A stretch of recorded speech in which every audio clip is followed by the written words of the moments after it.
ایران کی اس خطرناک جنگ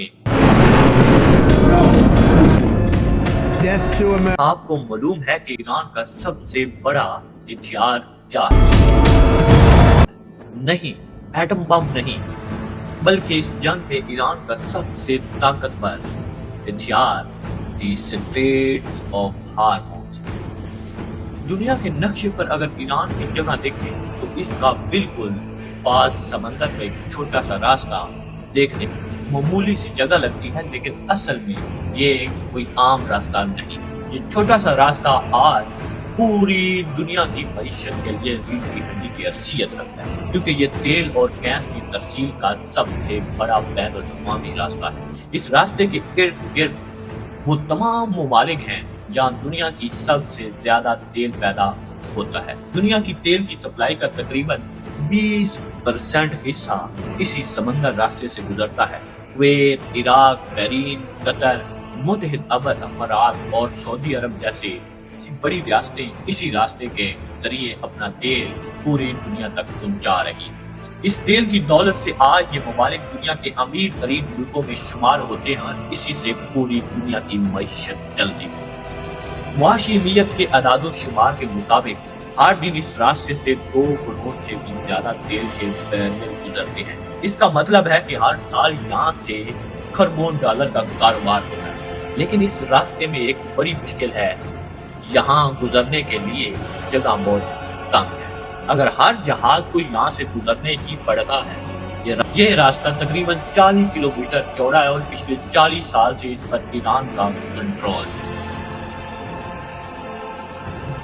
جنگ اور دھمکیاں، ایران کو اس طاقت کا بخوبی اندازہ ہے، اس لیے موجودہ کشیدگی سے پہلے ہی ایران امریکہ کو خبر کر رہا تھا کہ اگر ہم پر حملہ ہوا تو ہم یہ راستہ بند کر دیں گے، جس سے پوری دنیا کی معیشت کو شدید جھٹکا لگے گا۔ لیکن امریکہ اور اسرائیل نہیں رکے اور انہوں نے ایران پر حملہ کر دیا، جس میں ایران کے سپریم لیڈر کی شہادت کا واقعہ بھی پیش آیا۔ اپنے لیڈر کو کھونے کے بعد ایران نے جوابی کارروائی شروع کی اور اپنا سب سے بڑا ہتھیار نکالا۔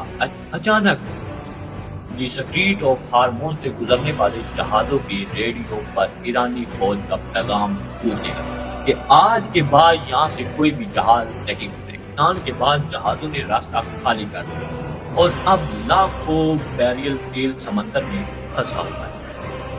اس بندش کی وجہ سے بھارت، چین اور جاپان جیسی بڑی معیشت کے معیشتوں کو نقصان پہنچ رہا ہے۔ پاکستان، بنگلہ دیش، افریقہ ممالک میں بھی بڑی پیٹرول کی قیمتیں بڑھ رہی ہیں اور کمی کا خدشہ پیدا ہو گیا ہے۔ یورپ میں گیس کی قیمتیں 50% سے بھی بڑھ گئی۔ Conflict. Gas prices have risen by 50% and oil prices have risen by 27%. The 10 days of war have already cost European taxpayers 3 billion euros. Iran نے صرف ایک راستے کو کنٹرول کر کے پوری دنیا کی معیشت کو اپنے شکنجے کے جال میں لے لیا۔ یہ پہلی بار نہیں ہے کہ کسی مسلم لیڈر نے تیل کو بطور ہتھیار استعمال کیا۔ آج سے 50 سال پہلے سعودی عرب کے بادشاہ شاہ فیصل نے بھی اسی طرح تیل کی سپلائی بند کر کے پوری دنیا کے لیڈروں کو اپنے پر مجبور کر دیا تھا۔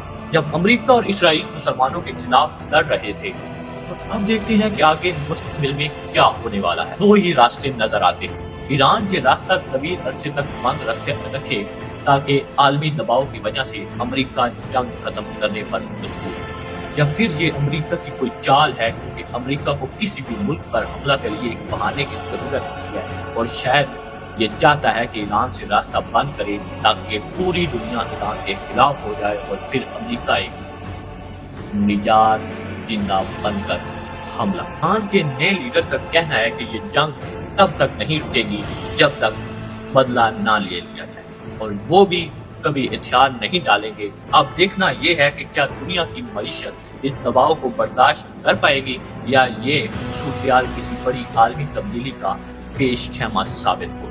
امید ہے کہ یہ ویڈیو آپ کو پسند آئی ہوگی۔ مزید ایسی ویڈیوز دیکھنے کے لیے ہمارے یوٹیوب چینل کو سبسکرائب لازمی کریں۔